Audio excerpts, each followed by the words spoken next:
Assalamualaikum warahmatullahi wabarakatuh, Sobat Henis Channel dimanapun Anda berada. Semoga Sobat Henis Channel semua selalu diberi kesehatan, dipanjangkan umurnya, diampuni semua dosa-dosanya, dilimpahkan rizkinya, dan selamat dunia akhirat. Amin amin ya Allah ya Robbal Alamin. Mengungkap kebenaran sosok Sabda Palon dan Naya Genggong. Sabda Palon Naya Genggong Jayabaya ramalan sosok Mojok. Selain Prabu Jayabaya dengan serat jangka Jayabayanya, masyarakat kita juga mengenal nama lain yang turut memberi ramalan tentang hari depan tanah Jawa, yaitu Sabda Palon dan Naya Genggong. Dua sosok misterius yang seringkali disangkut pautkan dengan fenomena letusan Merapi ataupun gunung-gunung lain di Indonesia. Fenomena alam yang dalam frasa masyarakat Jawa dikenal dengan Sabda Palon Nagih Janji. Tapi, secara proporsional, sejauh yang saya amati, nama Sabda Palon dan Naya Genggong dari dulu jauh lebih santer diperbincangkan ketimbang Prabu Jayabaya. Kok bisa begitu? Alasannya jelas, Prabu Jayabaya adalah Raja Kediri yang riwayat hidupnya bisa ditelusuri secara pasti. Banyak rekam jejak atau napak tilas yang mengonfirmasi keberadaan beliau. Tapi, kalau Sabda Palon dan Naya Genggong, keduanya benar-benar masih abu-abu dan misterius, kebenaran tentang ada atau enggaknya pun masih simpang siur. Sebagian orang bahkan menganggapnya hanya sebagai mitos belaka, nggak benar-benar ada. Ada juga yang menyebut bahwa keduanya adalah sosok gaib sebagai pamomong bumi Jawa.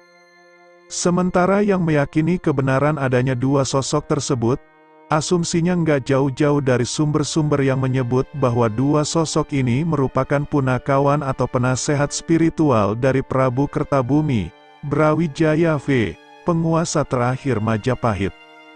Salah satu sumber yang mengonfirmasi kebenarannya adalah serat Sabda Palon yang memuat perbincangan terakhir antara kedua sosok tersebut dengan Sang Prabu mengenai masa depan bumi Jawa, untuk kemudian pergi meninggalkan tanah Jawa. Ada juga yang bilang keduanya menuju Jawa bagian selatan, antara moksa di Gunung Merapi atau Gunung Tidar.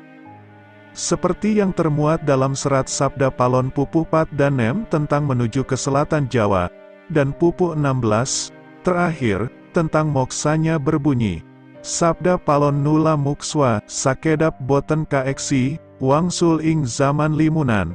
Kemudian Sabda Palon menghilang, sekejap mata sudah tak terlihat kembali ke alam misteri.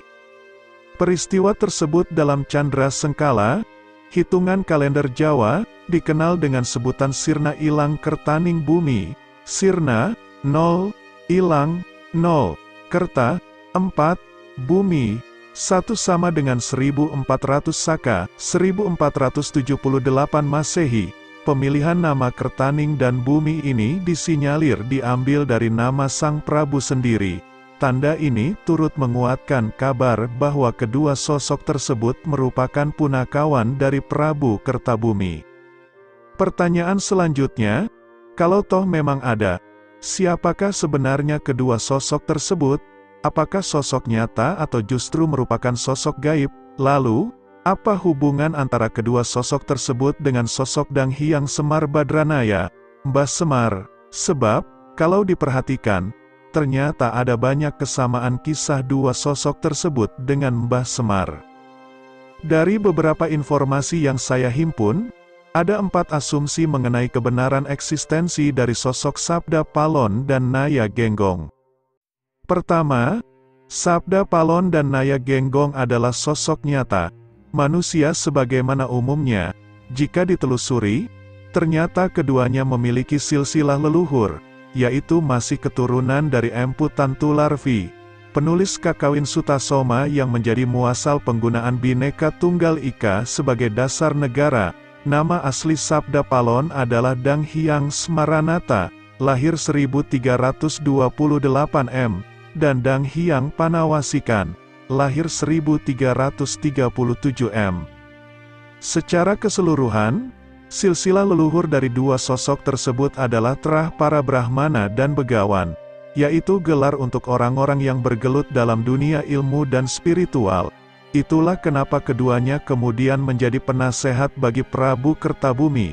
Bahkan, ada yang menyebut keduanya sudah menjadi penasehat keraton sejak masa Dyah Rani Suhita, Ratu Ayu Kencana Wungu, dengan Raden Ratna Pangkaja, Damarwulan, memerintah dari tahun 1427 sampai tahun 1447, menggantikan Prabu Wikramawardhana, Raja kelima Majapahit.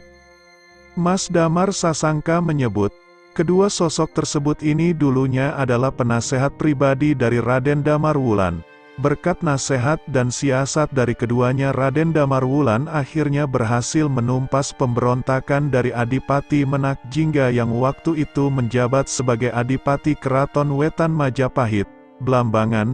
Nah, baru setelah Raden Damarwulan menikahi Ratu Ayu Kencana Wungu, dua sosok ini resmi dilantik jadi penasehat keraton.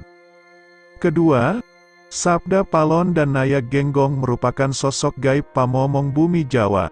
Asumsi ini didasarkan pada fakta tentang peristiwa moksa keduanya dan minimnya bukti-bukti fisik yang mendukung kebenaran bahwa keduanya pernah hidup di zaman Majapahit, yang ada hanya bukti-bukti tinggalan raja-raja yang pernah diasuh. Misalnya, bukti arkeologis Prabu Kertabumi yang tercecer hampir di sembarang tempat di tanah Jawa. Asumsi ini juga disandarkan pada cerita tutur yang menyebut, ketika keduanya menemani Prabu Kertabumi bertapa di Gunung Lawu, jelang naik tahta ke Prabon, tiba-tiba saja seluruh lelembut yang ada di Gunung Lawu menghatur sembah pada kedua sosok tersebut, seolah meneguhkan bahwa keduanya adalah penguasa dari para lelembut itu. Ada juga yang menyebut, karena diyakini sebagai pamomong bumi Jawa, keduanya merupakan sosok yang ditemui pertama kali oleh Syekh Subakir, utusan Raja Rum, Turki Utsmani, ketika hendak babat alas Jawa yang konon waktu itu dipenuhi oleh lelembut-lelembut jahat yang suka memangsa manusia. Loh, bukankah yang ditemui Syekh Subakir adalah Sang Hyang Semar? Nah, ini masuk ke asumsi ketiga, bahwa kedua sosok tersebut sesungguhnya adalah nama lain dari Mbah Semar. Begini, secara nama, Sabda Palon berarti ucapan atau keputusan yang tegas, sedang Naya Genggong adalah pengabdian dengan keluasan. Jika disatukan, artinya adalah tegas tapi luwes, luwes tapi mengandung ketegasan, dua watak yang terdapat dalam diri Mbah Semar. Dikuatkan lagi dengan bukti serat yang menyebut bahwa Sabda Palon dan Naya Genggong pergi atau moksa di selatan Jawa, yaitu di Gunung Tidar, dan selalu dikaitkan dengan erupsi Merapi. Di Gunung Tidar ada petilasan Mbah Semar, sementara letusan Merapi nggak pernah jauh-jauh dari nama Semar, bahkan sering banget ada foto-foto kepulan asap Merapi yang menyerupai bentuk Semar tiap kali terjadi erupsi. Berikutnya, sebenarnya hanya Sabda Palon yang merupakan nama lain dari Mbah Semar, sementara Naya Genggong adalah sosok yang lain lagi. Asumsi ini disandarkan pada gambaran fisik antara Sabda Palon dan Mbah Semar yang sama persis, sedangkan Naya Genggong digambarkan jauh lebih kurus. Lebih-lebih lagi, dalam serat Sabda Palon pun, yang cenderung banyak bicara kepada Prabu Kertabumi adalah Sabda Palon, termasuk pada frasa Sabda Palon nagih janji, sering juga orang menyebut Semar nagih janji. Dengan kata lain, Semar dan Sabda Palon sebenarnya adalah satu sosok, sedangkan Naya Genggong adalah sosok yang berbeda. Keempat, Sabda Palon, Naya Genggong, atau Mbah Semar, seluruhnya hanyalah mitos dan cerita rekaan saja.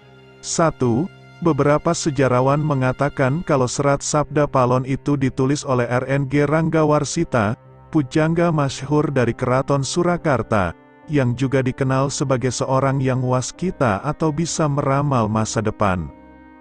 Jadi, kuat kemungkinan bahwa ramalan-ramalan dalam serat tersebut sebenarnya hanyalah hasil rekaan beliau sendiri, sebagai bagian dari olah sastra agar lebih menarik buat dibaca. 2. Dosen filsafat sejarah saya, Ustadz Nuryadin mengatakan, serat Sabda Palon sebenarnya malah digubah oleh Prabu Kertabumi sendiri.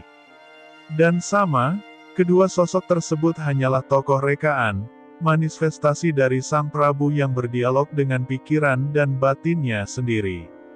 Iya, dua sosok tersebut hanyalah sosok imajinatif yang diciptakan Sang Prabu.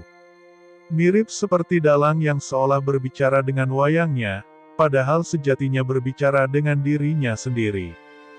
Mau percaya yang mana? Saya kembalikan ke kalian masing-masing. Demikianlah sekelumit kisah mengungkap kebenaran sosok Sabda Palon dan Naya Genggong. Semoga menambah hasanah budaya dan hasanah keimanan kita. Terima kasih sudah menyaksikan video-video dari Hennis Channel. Semoga dapat bermanfaat. Assalamualaikum warahmatullahi wabarakatuh.